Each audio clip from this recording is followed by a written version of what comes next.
So hello everyone, welcome back to my channel.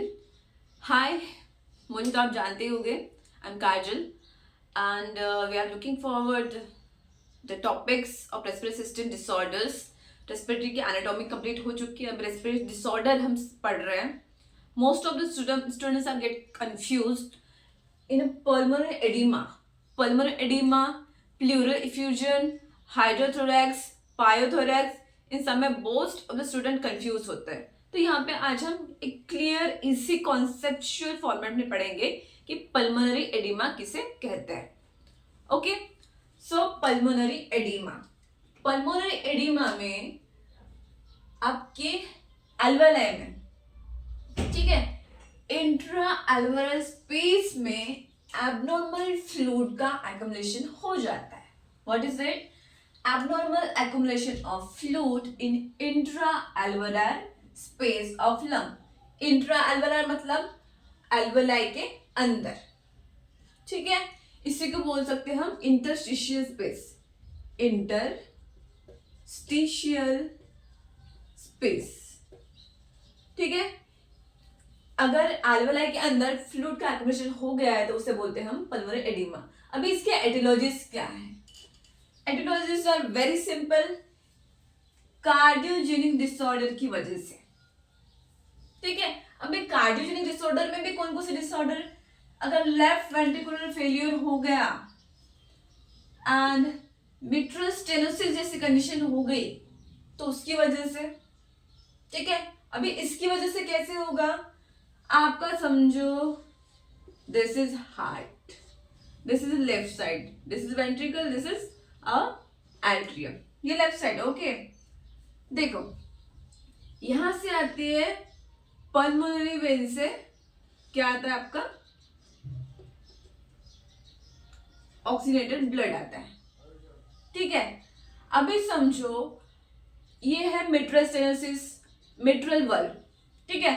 अगर यहाँ पे स्टेनोसिस हो गया मतलब नैरोविंग, स्टेनोसिस मतलब क्या होता है? नैरोविंग, मतलब रास्ता कम से कम बंद हो जाता है, ठीक है।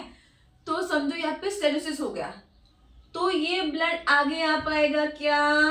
नहीं, पॉसिबल नहीं है, क्योंकि इसको पहले इस चैम्बर में जाना रहेगा, एट्रियम में जाना रहेगा, ठीक है।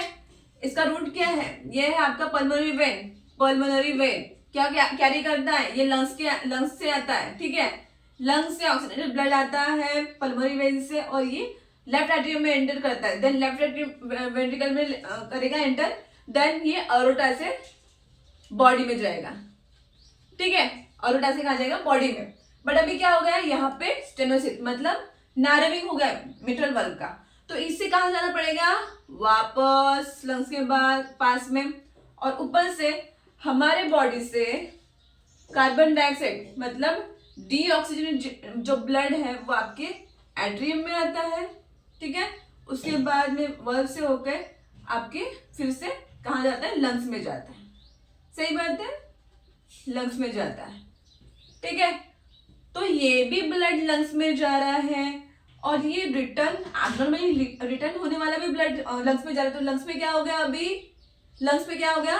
लंग्स का प्रेशर बढ़ गया, लंग्स में फ्लूइड वॉल्यूम बढ़ गया होगा, ठीक है। अभी एक्सेसिव एब्नॉर्मली लंग्स में फ्लूइड वॉल्यूम बढ़ गया है तो वो कहाँ जाएगा? कहाँ जाएगा? कि एल्वेलाई में, सही बात है, एल्वेलाई में जाएगा, ठीक है। तो this is a process. For example ventricular failure भी हुआ, समझो यहाँ पे मिट्रल स्टेनोसिस नहीं भी है बट वेंट्रिकुलर फेलियर हुआ कि वेंट्रिकल्स इसको आउटपुट नहीं दे रहा है, प्रॉपरली आउट नहीं कर पा रहा है अओर्टा में, तो क्या होगा? फिर से ये रिटर्न जाएगा, यहां से रिटर्न जाएगा। समझ में आया? Same condition, this is hypervolaemia, fluid volume बढ़ गया बॉडी में, ठीक है। ब्लड वेसल्स में फ्लूइड वॉल्यूम बढ़ गया उस कंडीशन की वजह से। सीवियर हाइपरटेंशन इसकी वजह से भी होगा, सही बात है। लिवर डिसऑर्डर्स, लिवर डिसऑर्डर की वजह से, पोस्ट ऑपरेटिव कंडीशंस उसकी वजह से, रेयरली होता है बट निमोनिया की वजह से भी हो सकता है, इन्फेक्शियस निमोनिया की वजह से भी हो सकता है। पल्मोनरी कंफ्यूजन बताया मैंने, क्या होता है? आपकी ब्लड कैपिलरीज जो है वो क्या हो जाती है? वहां पे ब्लीडिंग हो जाती है, ठीक है। तो तो ये सारी कंडीशन, पल्मोनरी कैपिलरीज के बारे में ऑलरेडी वीडियोस हो चुका है, ठीक है, मैंने क्लास रिकॉर्ड किया है, लेक्चर, तो आप जाके पढ़ सकते हो। तो ये कंडीशंस, ये एटियोलॉजीज है जिसकी वजह से पल्मोनरी एडिमा पेशेंट को हो सकता है। अंडरस्टूड। उसके बाद है अभी साइन एंड सिम्टम्स। अभी बताइए साइन एंड सिम्टम्स कैसे आएंगे? हो सकता है फ्लूइड का एक्युमुलेशन हो गया है अभी इंट्रा अल्वेलाई स्पेस में, अल्वेलाई के अंदर फ्लूइड का एक्युमुलेशन हो गया है, ठीक है, तो वहां पे जब पेशेंट कफ करता है, ठीक है, जब पेशेंट कफ करता है तो बहुत माइनर से लेवल पे ब्लीडिंग हो सकती है। तो माइनर लेवल में ब्लीडिंग रहेगी तो स्पुटम में ब्लड है तो उसे क्या बोलते हैं? हिमोप्टिसिस। मैंने बताया हुआ है क्या बोलते हैं उसे? हिमोप्टिसिस। अगर ब्लड बहुत ही कम क्वांटिटी में है तो वो कैसे दिखेगा? पिंक, ठीक है। तो यहाँ पे हमको पिंक फ्रोदी स्पुटम देखने को मिलेगा, किसमें? पल्मोनरी एडिमा में। समझ में आया?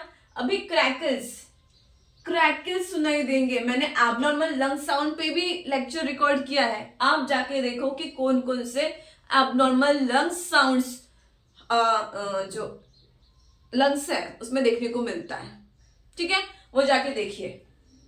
रेस्टलेसनेस, क्योंकि ऑक्सीजन कम हो रहा है बॉडी में, तो पेशेंट को सबसे पहले हाइपोक्सिया का पहला साइन कौन सा है? रेस्टलेसनेस, ठीक है, तो वो देखने को मिलेगा। ब्रीदिंग डिफिकल्टी है, वो देखने को मिलेगा क्योंकि गैस एक्सचेंज नहीं हो पा रहा है, गैस एक्सचेंज इम्प्योर हो गया है, इम्पेयर हो गया है, ठीक है। टैकिप्निया, व्हाट इज टैकिप्निया? टैकिप्निया मतलब इंक्रीज रेस्पिरेटरी रेट, ठीक है। टैकिकार्डिया, हमारा हार्ट भी कंपनसेट करने के लिए, ऑक्सीजन को कंपनसेट करने के लिए क्या करेगा? हार्ट रेट भी बढ़ेंगे, ठीक है। Use of accessory respiratory muscles, normal breathing नहीं कर पा रहे हैं, एक्स्ट्रा एफर्ट लगाना पड़ रहा है, इसलिए हमारे जो एक्सेसरी मसल्स है, रेस्पिरेटरी मसल्स का यूज करना पड़ेगा ऐसे, ठीक है। हाइपोक्सीमिया मतलब ब्लड में ऑक्सीजन की कमी हो गई। हाइपरकार्बिया, कार्बन डाइऑक्साइड लेवल बढ़ गया, ठीक है, जिसकी वजह से cyanosis, bluish discoloration of extremities, ये आपको देखने को मिलेगा। Then respiratory acidosis, as I said carbon dioxide level बढ़ रहा है, ऑक्सीजन लेवल कम होगा, तो that indicates respiratory acidosis. Clear? After that main sign, just look after that, क्या है ये? मेन साइन है, आपको याद रखना है। पल्मोनरी एडिमा में bat wing appearance on x-ray देखने को मिलता है। जब भी हम एक्सरे करेंगे बैट विंग पल्मोनरी एडिमा में, आपको बैट विंग मतलब चमगादड़ के पंखों के जैसा अपीयरेंस आपको देखने को मिलेगा। इससे पहले मैंने इंस्टाग्राम में भी एक्सरे पे एक वीडियो रिकॉर्ड की है, आप वहां जाके देख सकते हो, मैं इस वीडियो के डिस्क्रिप्शन में लिंक दे दूंगी कि एक्सरे में, पल्मोनरी एडिमा के एक्सरे में किस तरह से दिखता है वो बैट विंग अपीयरेंस, ठीक है। तो इसको याद रखना, बैट विंग अपीयरेंस देखने को मिलता है on x-ray in a pulmonary edema. Then let's continue with the diagnostic evaluation. So let's continue with the diagnostic evaluation. The diagnostic evaluation में सभी को पता है कहाँ से शुरुआत करनी है? History taking and physical examinations. Okay. Then chest X-ray. Chest X-ray में हमें क्या पता चलेगा? इससे पहले बताया था मैंने, क्या पता चलेगा? बैट विंग अपीयरेंस, ठीक है। इकोकार्डियोग्राफी से हमको एग्जैक्ट कॉज पता चलेगा, ठीक है। जैसे हमने पढ़ा था एटियोलॉजी में, कॉज क्या है? कार्डियक कंडीशंस है जिसमें लेफ्ट वेंट्रिकुलर फेल्यूर है, मिट्रल स्टेनोसिस है, ये जो मेन कॉजेस है ये हमें पता चलेंगे, ठीक है। Other than this blood gas analysis में क्या होगा? हमें कार्बन डाइऑक्साइड की वैल्यू पता चलेगी, ऑक्सीजन की वैल्यूज पता चलेगी, ठीक है, बाइकार्बोनेट की वैल्यू पता चलेगी, पीएच उसे हम आइडेंटिफाई कर सकते हैं, ठीक है। कंपनसेटरी है, अनकंपनसेटेड है, ये सारी चीजें हमें पता चलेगी, ठीक है। डायग्नोस्टिक इवैल्यूएशन में मेन कौन सी चीजें आपको याद रखनी है? Echocardiography and chest x-ray. Understood. इसके बाद हम बढ़ते हैं मेडिकल मैनेजमेंट की तरफ। अभी पेशेंट को चेस्ट कंडीशन है, रेस्पिरेटरी डिसऑर्डर है, तो यूनिवर्सल क्या कौन सी पोजीशन देंगे हम? हाई फाउलर पोजीशन दे देंगे। कौन सी पोजीशन? हाई फाउलर पोजीशन दे देना पेशेंट को, ठीक है। अभी पल्मोनरी एडिमा हुआ है, एडिमा मतलब फ्लूइड का रिटेंशन हुआ है, कहाँ पे, एल्वेलाई के अंदर, तो अभी फ्लूइड देना है क्या, नहीं, इसलिए फ्लूइड क्या करेंगे हम, रेस्ट्रिक्ट करेंगे, ठीक है। अभी पेशेंट को ऑक्सीजन मतलब FiO2 100% देना है, ठीक है।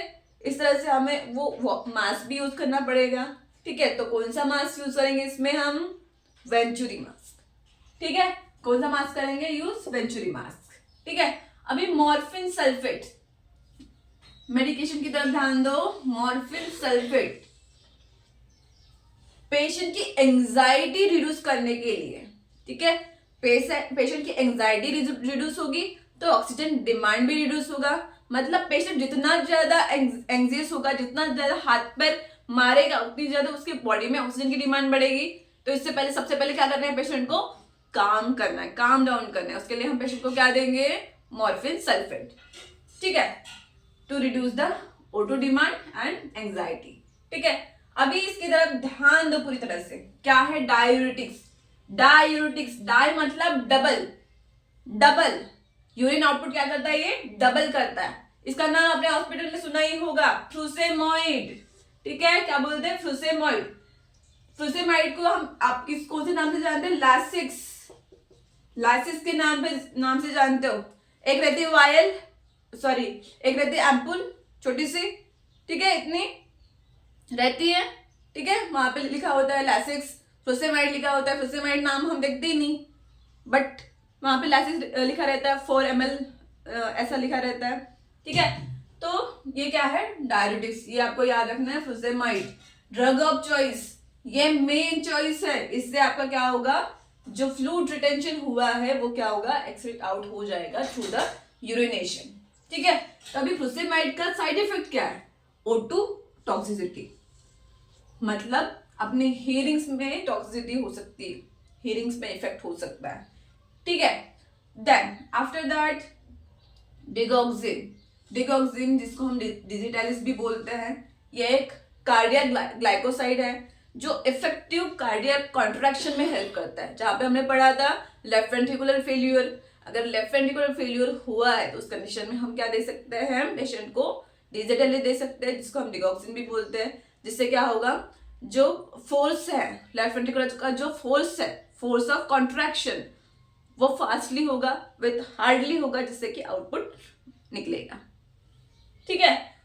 तो इसमें इंपॉर्टेंट चीजें आपको याद रखनी है, मॉर्फिन सल्फेट पोजीशन कौन सी देनी है, मेनली फ्लूइड रेस्ट्रिक्शन करना है।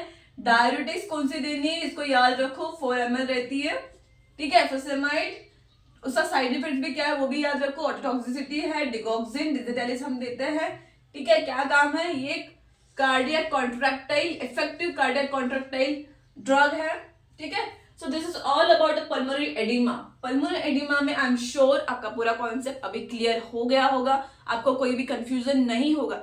फिर भी इससे रिलेटेड कोई भी क्वेश्चंस है तो आप कमेंट में मुझे पूछ सकते हो, ठीक है। और हाँ, मैं फिर से बता रही हूँ, पल्मोनरी एडिमा का जो चेस्ट एक्सरे का वीडियो है मैंने पहले ही रिकॉर्ड कर लिया है, मेरे इंस्टाग्राम चैनल पे अवेलेबल है, आप जाके देख सकते हो। तो मिलते हैं नेक्स्ट टॉपिक के साथ नेक्स्ट लेक्चर में, तब तक आप पढ़ते रहिए।